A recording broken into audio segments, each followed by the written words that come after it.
കാഞ്ഞിരമുക്ക് ശ്രീ തൈലവളപ്പിൽ ഭഗവതി ക്ഷേത്രത്തിലെ കാർത്തിക മഹോത്സവം ഭക്തി നിർഭരമായി ആഘോഷിച്ചു.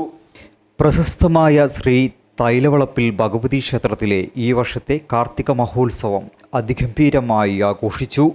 കഴിഞ്ഞ ഞായറാഴ്ച പ്രതിഷ്ഠാദിനത്തോടെയാണ് ആഘോഷങ്ങൾക്ക് തുടക്കമായത്. പുലർച്ചെ നടന്ന വാകച്ചാർത്ത്, ഗണപതി ഹോമം, ഉഷപൂജ എന്നിവയ്ക്ക് ശേഷം ഉച്ചയ്ക്ക് വിപുലമായ പ്രസാദ ഊട്ടും നടന്നു. വൈകുന്നേരം നടന്ന താലും എഴുന്നള്ളിപ്പും ദീപാരാധനയും ഭക്തമനസ്സുകളിൽ ഭക്തിയുടെ നിറവ് പകർന്നു.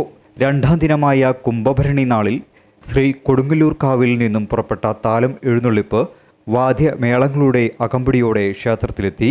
രാത്രി വൈകി നടന്ന കളങ്കരയും ചാത്തൻ കുളങ്ങരയിലെ ചടങ്ങുകളും ഉത്സവത്തിന് മാറ്റുകൂട്ടി.